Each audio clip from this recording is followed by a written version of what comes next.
I'm Warren Etheridge of the Warren Report here doing the first installment of the Warren Taste Test for Publicola. And my special guest is David Russo, one of Seattle's only true film artists. He is the maker of such shorts as Populi and Pan With Us, I Am Not Van Gogh, and just recently completed his first feature, The Immaculate Conception of Little Dizzle, which took Sundance by storm and plenty of other festivals. It did, there's a standing ovation. But it turns out there needs to be distributors and people in the audience. That was hard. What was it, like two janitors in the back? No, it was a sold out house, but yeah, no one of any power came. It was no one. The die was already cast by the time we premiered. It was like the stories were out about what to pay attention to, and we were not it. I'm curious because you talk about the stuff that like you weren't sure if you're a good filmmaker, you don't know, and certainly people all over the critical spectrum would say that your films are an acquired taste. Mm-hmm. Right. But you don't really care if anybody acquires a taste, do you? Exactly. I mean, it's been sort of dawning on me that you know, one of the cool things about growing older is you can go back and revisit music and movies and things that you just didn't have time to expose yourself before.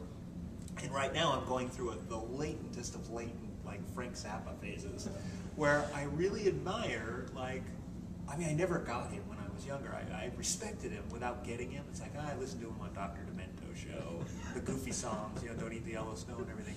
But yeah, there is no way that guy is ever going to be popular, like, in our lifetime. It's just not going to happen.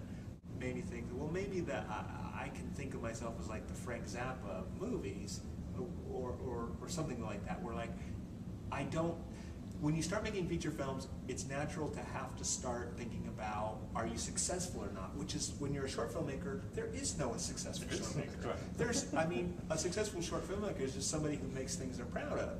But in features, you get all these agendas and this public opinion and media that will tell you whether you're worthy enough or whether you're good enough.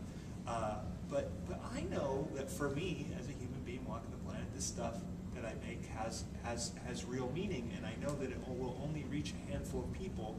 But just like the movie Immaculate Conception of Dizzle itself, it's not about making a connection with a broad amount of people. There's some people out there that need to hear what you're saying. My hope is that we can plant the film at least deep enough so that people can actually discover it if they look to find it. It's not going to be served to them by a distributor. It's not going to be served by the media. It's just not that kind of thing. They don't know what to do with a religious buttfish movie for intellectuals. They think it's all a big joke.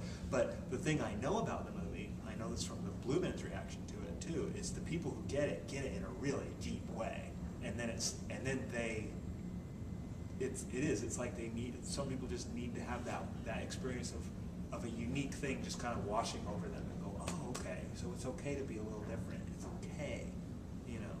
So who are those people? Because if we were in Hollywood, we'd be breaking it down for quadrants or something, right? Oh now. yeah, but stupid people and smart people. that I learned that from the people at 20th Century Fox who read the script, and immediately they boiled it down to just that, in those exact words. It's like, this movie won't work, and here's why.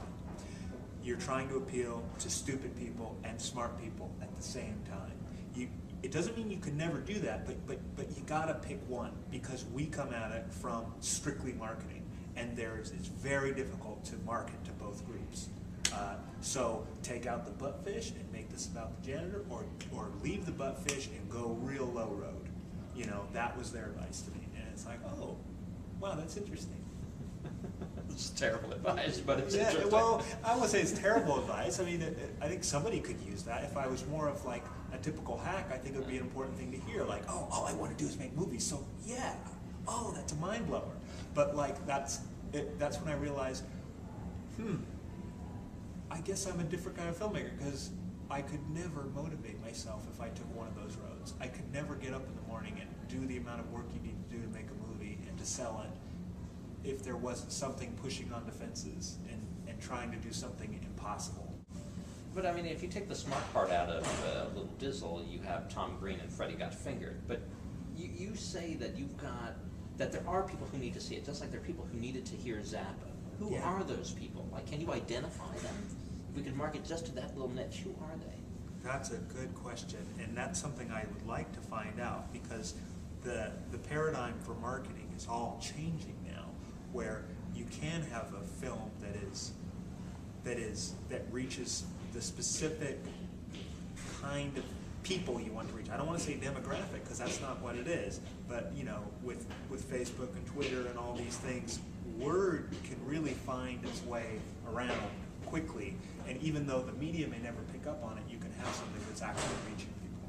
Who are those people? I don't know. I would imagine they're people a lot like me who are disenchanted and scared and lonely.